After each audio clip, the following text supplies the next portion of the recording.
Hey guys, it's me, Sam Stein, managing editor at the Bulwark. I'm joined by Andrew Egger, author of Morning Shots, and we're here to talk about war and Truth Social and whether the two actually can be and should be combined.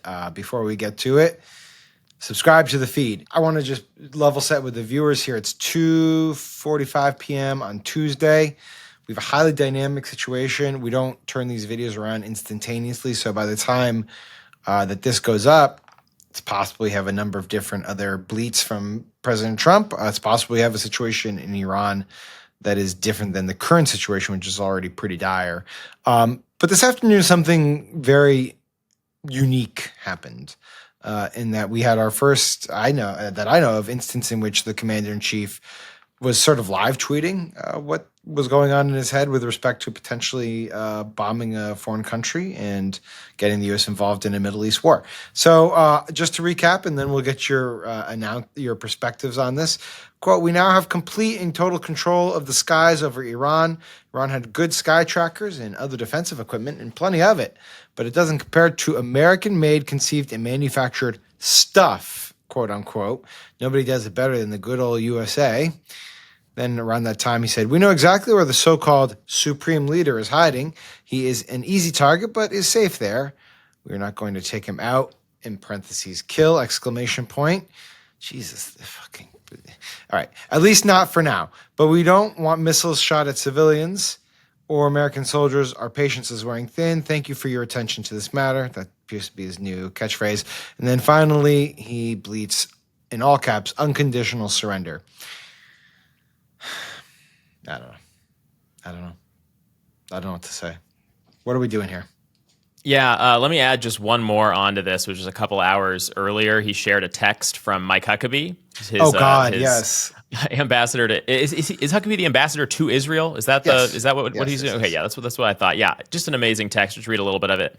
"Mr. President, God spared you in Butler, Pennsylvania to be the most consequential president in a century, maybe ever. The decisions on your shoulders I would not want to be made by anyone else. You have many voices speaking to you, sir, but there is only one voice that matters, his voice. I am your appointed servant in this land and am available for you, but I do not try to get in your presence often because I trust your instincts. No president in my lifetime has been in a position like yours, not since Truman in 1945. Little gesture at the atomic bomb there. I don't reach out to persuade you, only to encourage you. I believe you will hear from heaven, and that voice is far more important than mine or anyone's else. You sent me to Israel to be your eyes, ears, and voice, and to make sure our flag flies above our embassy. My job is to be the last one to leave. I will not abandon this post. Our flag will not come down. You did not seek this moment. This moment sought you. It is my honor to serve you, Mike Huckabee." Trump tweets this whole text out, a screenshot of it on Truth Social. From Trump says, "From Mike Huckabee, a pastor, politician, ambassador, and great person." So that's he's like, thanks for sending that along, Mike. It's like a reality show. It's like you're watching someone's, we don't need to see what's on his phone, but he's going to show us what's on his phone. And it's just like everything is just, it's geared towards trying to gin up suspense, although there's plenty of suspense that already exists. In one sense, the spectacle is just the thing itself, right? I mean, like it's insane that the president is doing this. Obviously, like that stipulate that, right? Just total lunatic land that we're in here. At the same time, it is actually kind of helpful that he's doing it in some ways because, like, it is. I mean, he ultimately does like I don't know control a lot of decisions, right? No, I just mean in terms of like assessing where he's coming from on this stuff because I feel like a lot of the time, people talk about Trump's foreign policy like on the kind of like hawks versus doves sort of thing, right? Where it's like, is he a peace through strength guy? He likes to talk about that. Is he like a sort of neocon light,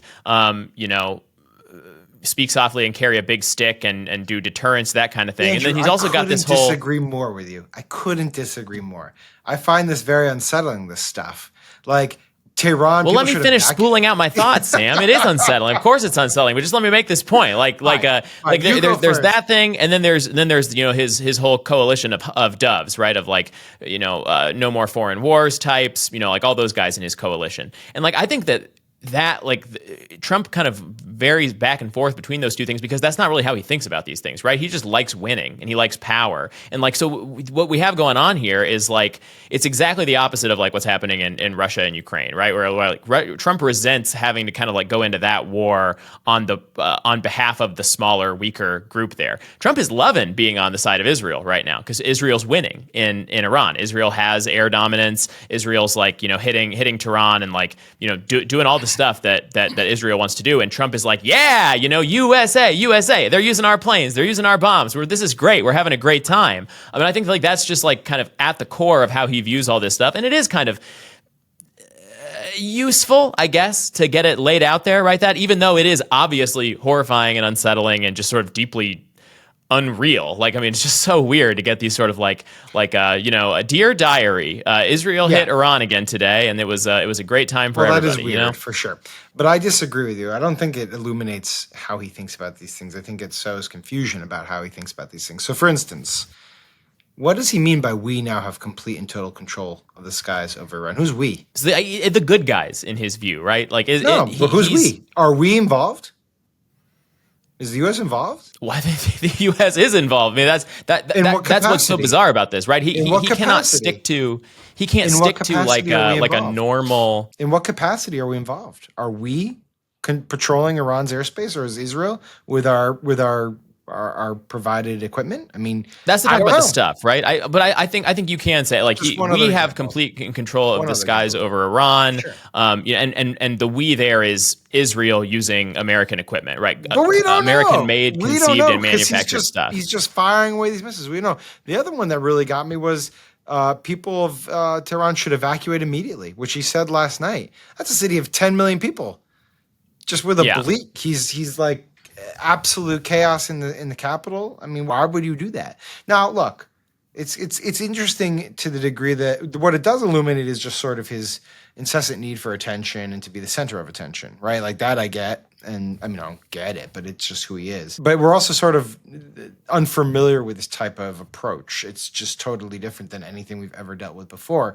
It used to be that Joe Biden was ridiculed because he didn't say much in these moments. I think Trump is over-twerking in the opposite direction. He's saying way too much. And it's just go, put the phone down and come up with some strategic plan here or more concrete decisions. So I think he's oversharing. Did you see that clip of him talking to reporters, I think on Air Force One, shortly after he sent out that, everyone in Tehran should evacuate immediately tweet. And they were like, well, what do you mean by that? Are you saying that we're going to hit Tehran? He's like, no, I wasn't saying that. I was just kind of saying, you want to be safe, as out of an abundance of caution, if you're in Tehran, you should evacuate immediately. It was just completely insane. It's a bigger population than New York, I believe. Just being like, hey, get out of New York City tonight. It's what are you supposed to do? It's chaos, total chaos. Never seen anything. We've seen stuff like this a lot, in other domains under Trump 2.0, right? This is the whole point of the whole taco thing. The Trump always chickens out thing. It's Trump's going to say some insane shit, and you are probably in your best interest to ignore half of it because half of it's not going to come to fruition. And that is hard enough when it's just the stock market that he's talking about and tariffs and all of that stuff. And even then it's okay, I guess we're going to try to just keep a stiff upper lip and assume he's going to be saying something new tomorrow. It is much more difficult, I'm sure, if you are sitting in Tehran to see this sort of thing and be like, "What are you supposed to say?" I bet he's just bluffing. I bet he tweets and the chaos follows and it's. And the other impact of it is that they are so attuned, or they seem so attuned and interested and invested in shaping domestic public opinion about this stuff, which I'm assuming is why Trump's doing all this to begin with. But secondarily, you saw last night. Pete Hegseth going on Water's World, of all things, as this was all playing out. And then this morning you had the J.D. Vance post on Twitter. How would you even describe it? It's just sort of like a defense of Donald Trump as a human being, and then laying the predicate for potentially some military action, but also saying, it would be within the, construct of an American first foreign policy. It was just a very sort of interesting. I thought the fact that he felt the need to issue the post was itself interesting. They care so deeply about the public opinion, especially of their people online.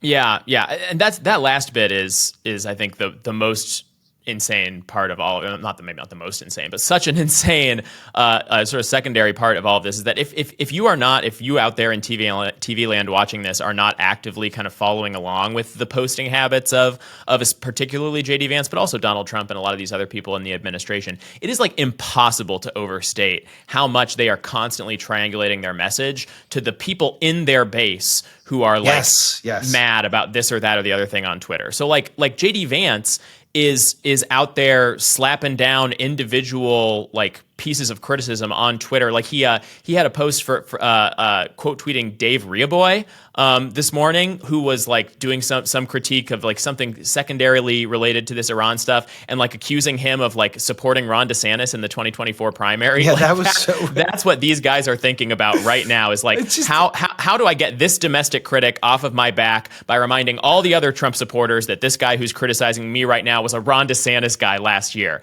as we inch toward like potential like global war. I mean, it's just it's so insane how far up their own asses they are on this stuff with the online discourse. Yeah, I think that's the issue I have with it, is that there's so much going on, and the stakes are not like minor; they're existential, and like people will die, and you're like, I got to post this. I got to go in Water's world. It's like at some point, you should probably just focus on your job. I say that as I post a million times a day. So posters are going to post, man. Posters are going to post, yeah. Speaking of, people should read the Mike Lee piece that Joe Perticone just put up for Press Pass. It's really good. Some amazing stats in there. All right, Andrew, thanks, man. I appreciate this. We'll be following the True Social accounts, so anyone who's watching this doesn't have to. It's our public service to the population. And we'll be in touch on all these other things. Subscribe to the feed, and we'll talk to you later.